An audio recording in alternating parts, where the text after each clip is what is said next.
Well, it seems that an anti-Trump video is pretty effective in its message because it triggered the Fox News hosts on Fox News' The Five. And I'll play this ad that we looked at already for you, or you'll see a little bit of it in the response from The Five. They only show a little tiny bit, I think, for a particular reason, but then I'll show you the full thing a little bit later. But first, here's this, and I'll respond to what they have to say. Some wacky arguments being made here from the Fox hosts.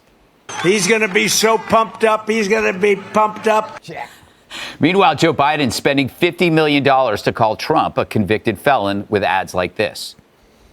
This election is between a convicted criminal who's only out for himself and a president who's fighting for your family. All right, Jesse. So during this rally, Trump rattled off the myriad problems of the Biden administration. They're all real, practical. You can feel these problems. On the other side, Joe is pushing the narrative of convicted felon. And so far, Trump is up 20 points in Iowa. Yeah, that's $50 million not very well spent. Everybody knows he's a convicted felon. His numbers went up after that verdict. That's not true.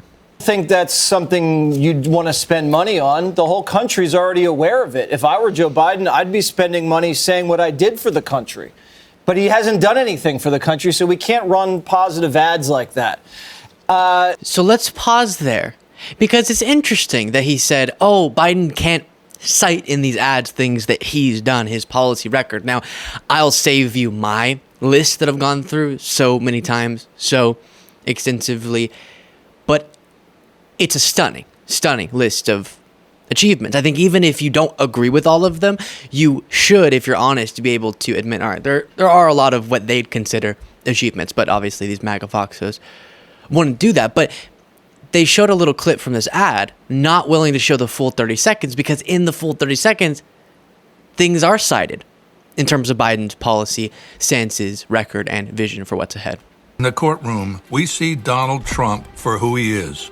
He's been convicted of 34 felonies, found liable for sexual assault, and he committed financial fraud.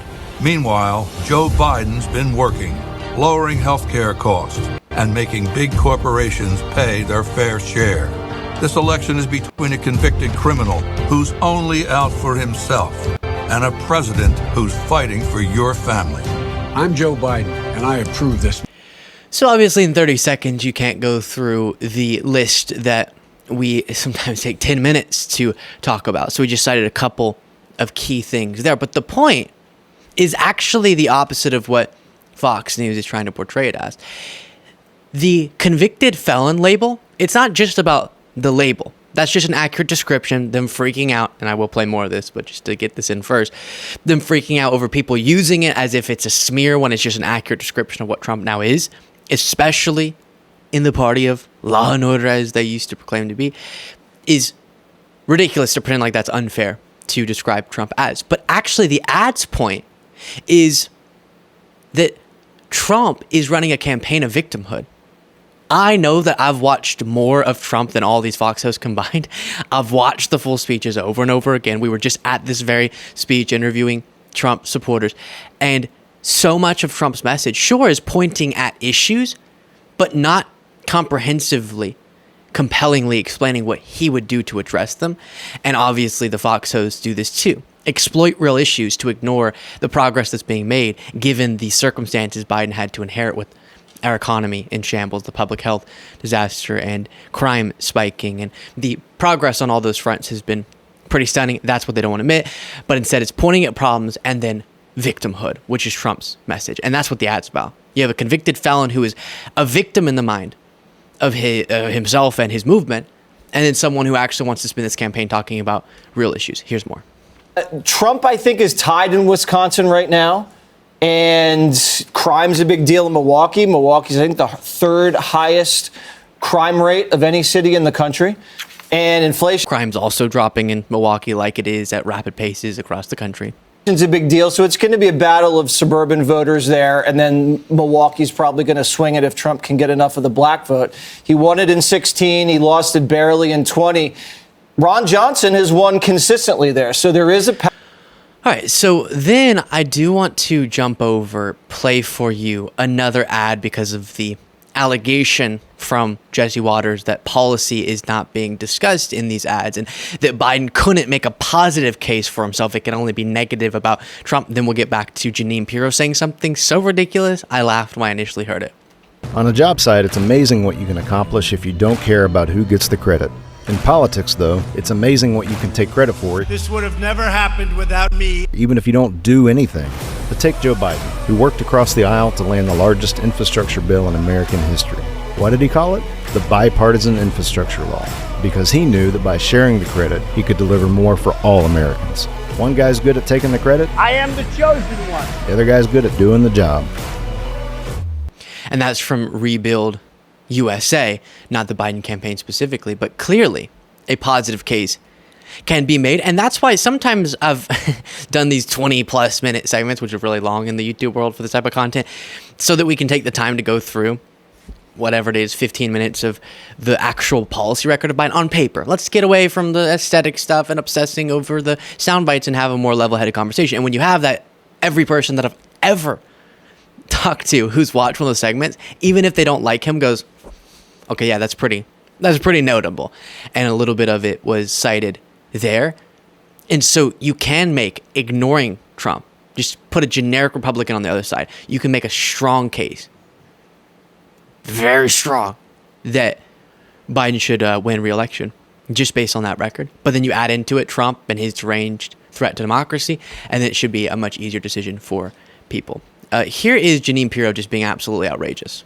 Can't dispute it. And what's interesting is what Jesse was saying. I mean, you're spending $50 million on an ad to say Donald Trump is a convicted felon. Really?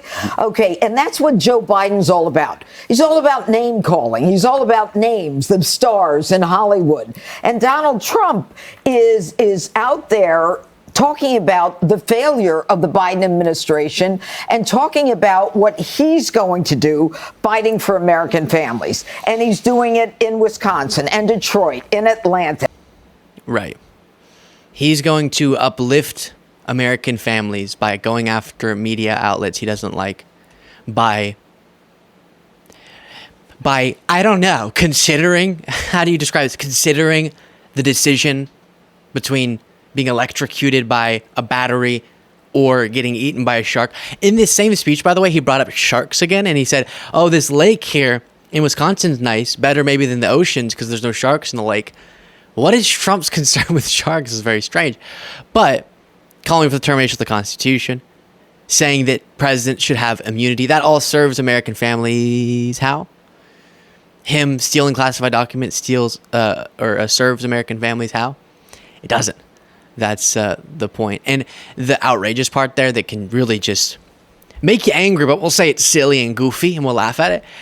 Janine Pirro saying that Biden's all about name calling as opposed to Trump, who says himself, he says that he's so good at nicknames for people. Ron DeSanctimonious, Crooked Joe Biden, Crooked Hillary. Now it's Beautiful Hillary, but she used to be Crooked Hillary, etc. What was it? Small Marco or something? Little Marco? Yeah, that's what it was. But it's Biden who's into the name calling. It's not name calling to accurately describe Trump as a convicted felon. That's just a statement. Just a statement that is accurate. Here is one. I think this actually trumps the previous point in its absurdity. Out of context, where were these anti-hoaxers when there was the Fine People hoax, the drinking bleach hoax, the koi pond hoax, the migrant kids in cages hoax, the Border Patrol whipping migrants hoax, the lab leak is a conspiracy theory hoax, the Russian collusion hoax, the Don't Say Gay bill hoax. Did I leave any? The P-tape hoax. Where were they? There's a difference. When we see something, we vet it. The media does not, because they're the engine behind their hoaxes, as long as they go in one direction. The Dems and the media are lucky we don't match their dishonesty. We could, we don't. We don't have to, because basically we don't have to make up crap. Apparently, though, whenever you project that hard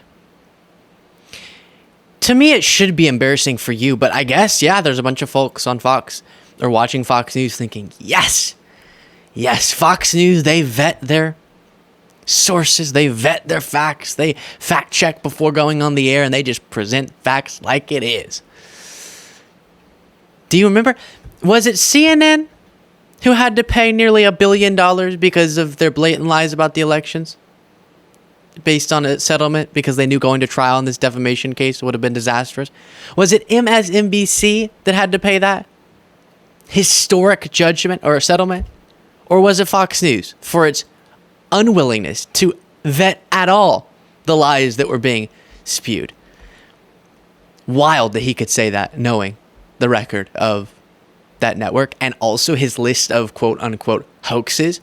Almost all of those weren't hoaxes. He said the drink bleach hoax. He's referring to when Trump toyed with the idea of disinfectant maybe inside the body. And so people shorten that and jokingly say, drink bleach. And that's what people were calling into, I forget where, but asking if it makes sense for them to potentially use disinfectant inside of their body, like drinking bleach, to get rid of COVID because of what Trump was saying. And Gutfeld dares to say that was a hoax. They just made it up. And now they use this word hoax just to pretend like things that absolutely happened didn't happen. Let me know what you thought of all that in the comments. If you want to get access to the extra episode of the show daily, you can do so by clicking that join button below.